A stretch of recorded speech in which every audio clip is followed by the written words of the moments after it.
What if I told you that the world of Middle-earth holds secrets older than the mountains of Mordor, deeper than the roots of the White Tree of Gondor? What if beneath the surface of orcs, wizards, and elves there lay echoes of forgotten myths, legends that stretch back to the dawn of human storytelling? Have you ever considered that Tolkien's creation might be less about invention and more about rediscovery? He wasn't just a writer, he was a master of myth. But his myths didn't emerge out of thin air. Instead, they were shaped and reshaped by ancient stories, some familiar, others hidden in the mist of time. Norse gods, Finnish heroes, Anglo-Saxon warriors, they all left their mark, and Tolkien brought them together in a world so rich and detailed that we sometimes forget where his inspiration began. You may have heard that Middle-earth is based on Midgard from Norse mythology, but that's just scratching the surface. Tolkien's world is like a vast ocean, and the deeper you dive, the more connections you'll find to ancient myths, both well-known and obscure. Tolkien was not just borrowing from mythology, he was reinventing it, combining it into something so cohesive, so deeply ingrained in the fabric of his universe that it feels timeless.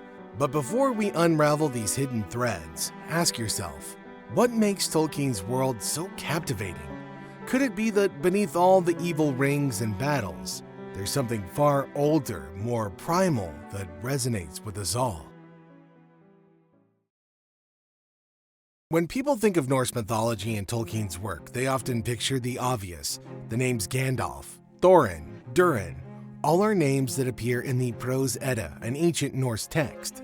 But to stop at the names would be like looking at a tree and ignoring the forest around it.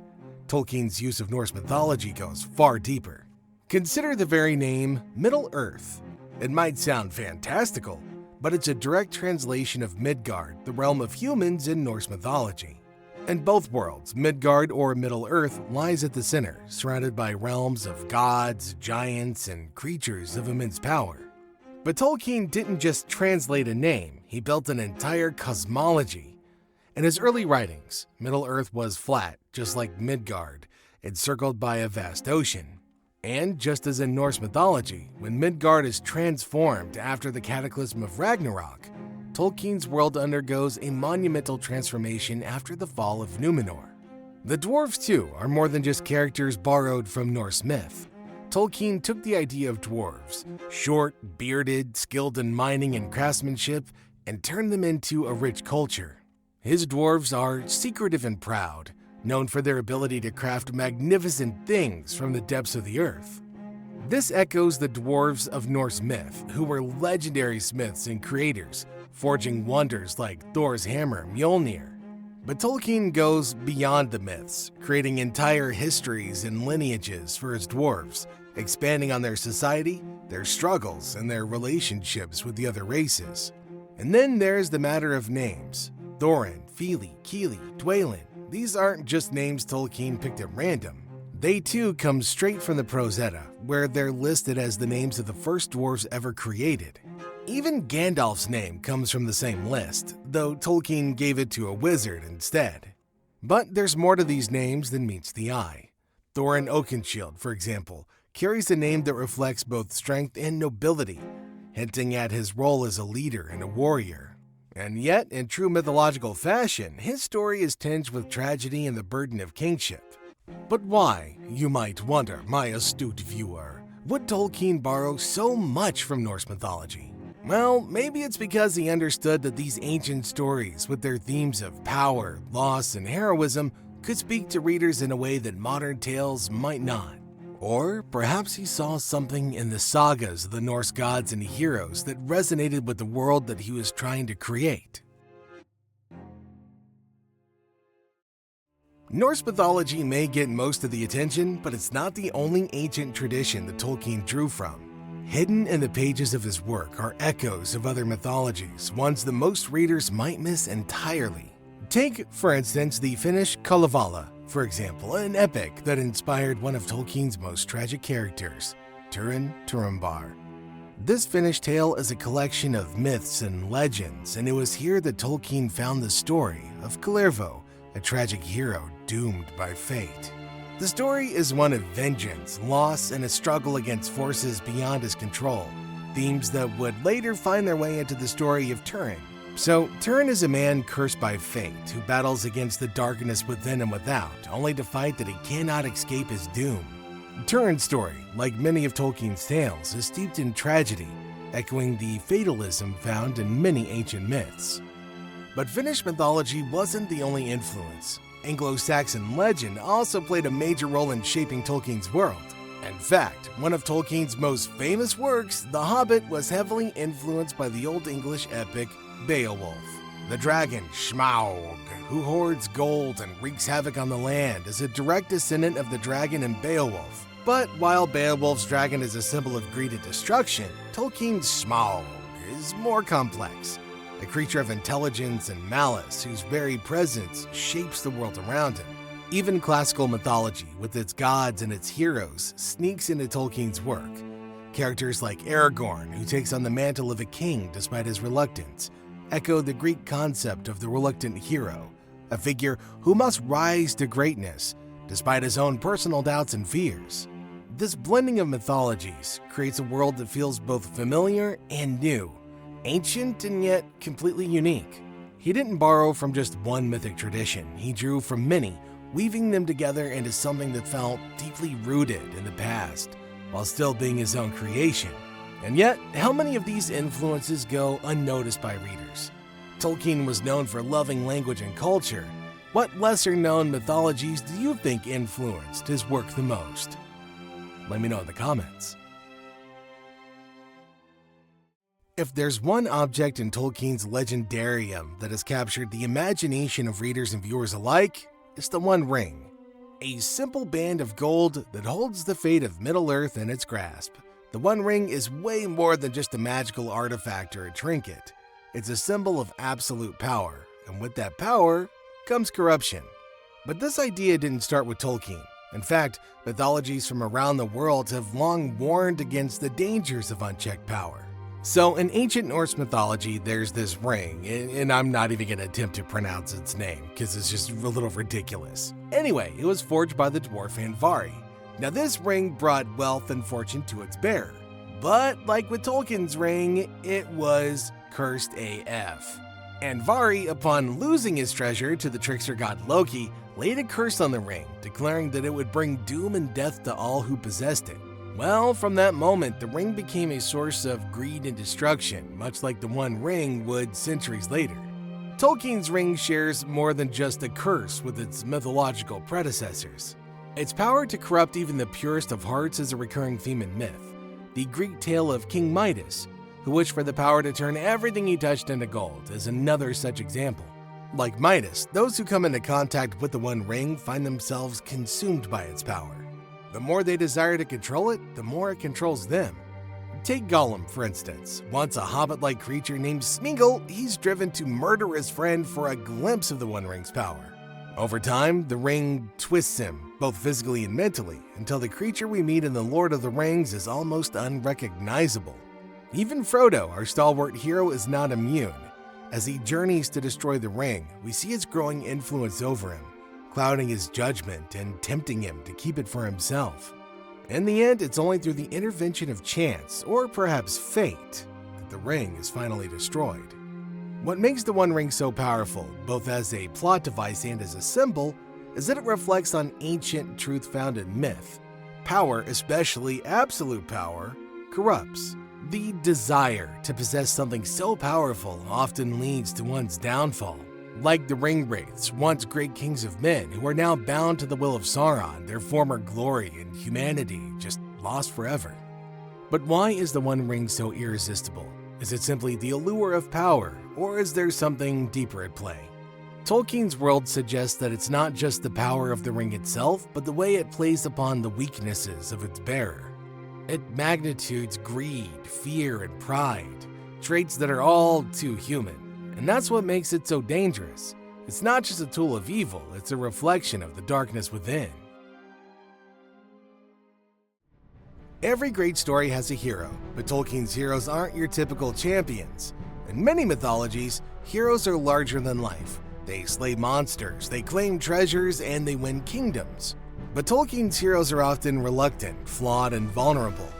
In this way, Tolkien takes the classic mythological structure of the hero's journey and gives it a twist that resonates deeply with modern readers. Joseph Campbell's concept of the hero's journey, or the monomyth, outlines a common narrative arc found in many ancient myths and legends. The hero receives a call to adventure, often reluctantly, and must leave the ordinary world to enter a realm that's all danger and challenge.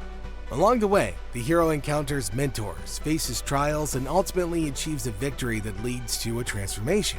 At first glance, Frodo Baggins fits neatly into this archetype.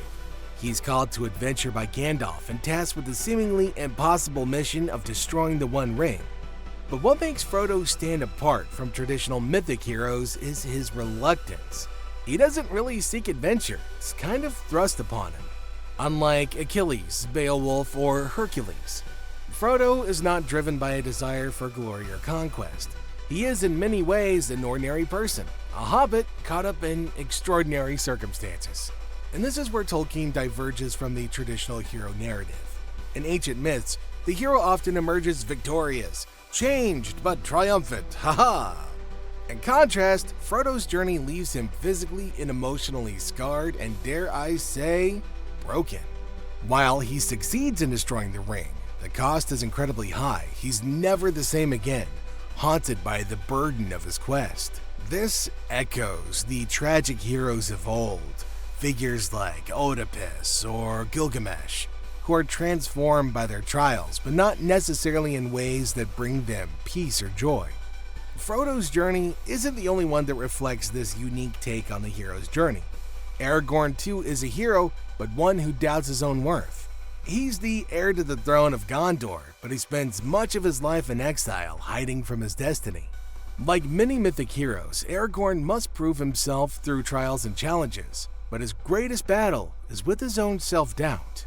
In the end, his acceptance of his role as king is not just a victory for Gondor, but a personal transformation as well. And then there's Samwise Gamgee, perhaps the most unlikely hero of all. Sam's journey is one of loyalty and of courage, not for power or fame, but out of love and friendship. In many ways, Sam embodies the true spirit of the hero's journey. His transformation from humble gardener to brave companion is a testament to the strength of the human, or in this case, hobbit, spirit. His heroism lies not in great deeds, but in his unwavering commitment to Frodo, even when all hope seems lost. Tolkien's heroes are not defined by their strength or prowess in battle, but by their perseverance, their sacrifices, and their humanity. Sure, they're flawed, vulnerable, and often reluctant heroes who embody the complexities of the human condition. But, in his way, Tolkien gives the mythic hero's journey a modern, deeply emotional twist, one that resonates with readers on a personal level. The word doom carries a heavy weight in Tolkien's world, and it's no coincidence. In mythology, many heroes and gods are marked by an inescapable fate, a tragic destiny that they can't avoid no matter how hard they try. This sense of inevitable doom runs through The Lord of the Rings and the Silmarillion, imbuing Tolkien's world with a sense of deep, mythic tragedy. Perhaps no character better embodies this idea than Turin, one of Tolkien's most tragic figures. Despite his heroic deeds, Turin is consistently pursued by misfortune, often brought about by his own choices. Like the tragic heroes of Greek mythology, such as Oedipus and Prometheus, Turin's fate is sealed by forces beyond his control, but it's also shaped by his own actions and his pride. Frodo, too, is marked by doom. Though he succeeds in his quest to destroy the One Ring, he's forever changed by the journey. The weight of the ring, the suffering he endures, and the toll it takes on his spirit are way too much for him to bear.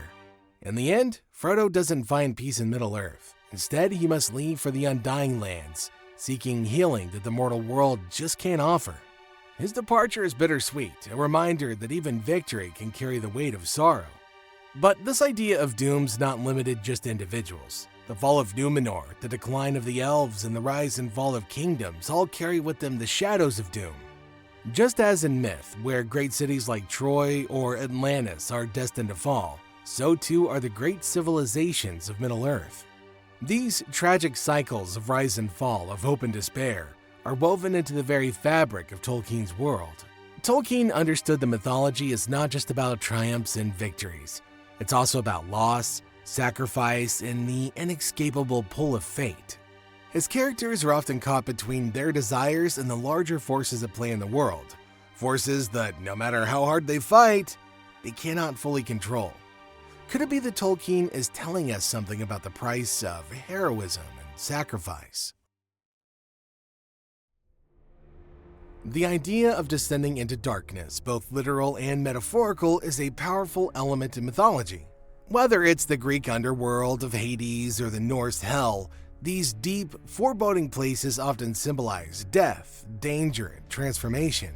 In Tolkien's world, such underworlds are plentiful and carry a similar weight of mythic significance. Consider, for example, Khazad-dûm, the ancient dwarven kingdom known as Moria. When the Fellowship ventures into this vast, abandoned underground city, they're not just walking through halls of stone, they're descending into a mythic underworld. Much like Orpheus journeying into the depths of Hades to retrieve Eurydice, or Odysseus navigating the underworld in search of wisdom, the Fellowship's journey through Moria is fraught with peril and ancient curses. And like many mythic journeys, not all emerge unscathed. At the heart of this descent is the confrontation with the Balrog. Now, this is not just a powerful adversary, it's a creature of ancient evil, a shadow from a time before the world of men, elves, or dwarves. Its very presence in the depths of Moria calls to mind the monsters of myth, creatures like the Norse fire giant Surt, who fights a final battle in the flames of Ragnarok, or the Greek Chimera, whose defeat requires courage beyond measure. When Gandalf faces the Balrog, it's not just a battle, it's a mythic struggle, one that leads to Gandalf's own death and rebirth. His transformation from Gandalf the Grey to Gandalf the White echoes the mythic theme of death and resurrection, a common motif in stories from across numerous cultures. But the shadowy depths of the Mines of Moria are not the only underworld in Tolkien's legendarium. The Dead Marshes, where Frodo, Sam, and Gollum make their treacherous journey, carry a similar sense of foreboding. The faces of the dead that peer up through the waters evoke imagery of souls trapped between life and death, reminiscent of mythic underworlds where the spirits of the departed linger. Here, too, the living must navigate a landscape of death, where even the air itself is heavy with the weight of forgotten battles and lives lost. The underworlds in Tolkien's realms serve as more than just physical locations. They're all places of trials and transformation where characters confront not only external dangers, but also their own inner struggles. It's not just the Balrog that threatens the Fellowship. It's the overwhelming darkness and despair that creeps into their hearts as they journey deeper into the Dead Marshes. Frodo feels the pull of the ring growing stronger, its dark influence weighing on him more heavily with every step. In mythology, journeys into the underworld often represent a passage from ignorance to wisdom, from life to death and back again. For Tolkien's characters, these deep places serve a similar purpose. They're places where the characters are tested, where their strength, loyalty, and will are pushed to the absolute limit. But as in myth, these journeys are also moments of transformation. Gandalf's death is not an end, but a beginning, a necessary trial that leads to his rebirth as a more powerful, enlightened figure. These mythic underworlds, then, are not just about descent, they're about what happens after. They're about rebirth, the transformation that follows. In this way, Tolkien mirrors the mythic traditions of countless cultures, reminding us that the darkest journeys often lead to the greatest transformations. Which makes me wonder, why does the underworld play such a vital role in mythic stories across cultures? And in Tolkien's work, what do these underworlds symbolize? What do you think? Let me know in the comments. What makes Tolkien's work timeless? Why, decades after their publication, do readers continue to return to Middle-earth? Perhaps it's because Tolkien didn't just tell a story, he created a mythology. And like all great mythologies, it resonates with something deep within us, something primal. Throughout Tolkien's work, there's a sense of history, of a world that stretches back into the mist of time. This is no accident. Tolkien understood the mythology gives a story weight, a sense of belonging to something greater. When we read about the fall of Numenor, we're not just reading about a fictional kingdom. We're reminded of the fall of Atlantis, of Troy, of countless civilizations throughout history that rose to greatness only to be consumed by their own hubris. This is one of the reasons that Tolkien's world feels so real, so lived in. His mythology isn't just a backdrop, it's the foundation upon which everything else is built. From the creation of the world to the Silmarillion to the final battle against Sauron in The Lord of the Rings, Tolkien's stories are infused with the rhythms and patterns of ancient myth. His world is one of cycles, of rise and fall, of creation and destruction, of good and evil and constant struggle. And in this way, Tolkien's mythology mirrors our own. But there's more to it than that. Tolkien's use of mythology isn't just about creating a rich, detailed world. It's also about tapping into universal themes: power, sacrifice, loss, and hope. These are the very same themes that have appeared in myths across cultures, from the Norse sagas to the Greek epics, from the Finnish stories to the Anglo-Saxon Beowulf. These are stories that speak to the human experience, that reminds us of our own struggles, of our own triumphs and our own failures. Tolkien's genius lies in his ability to take these mythic themes and weave them into a narrative that feels fresh and new, while still being deeply rooted in the past. His characters, from Frodo to Aragorn to Gandalf, are not just fantasy archetypes. They're echoes of the heroes and gods of ancient myth. Frodo's journey to destroy the One Ring is not unlike the journey of Aeneas to found Rome, or the trials of Hercules in his quest for redemption.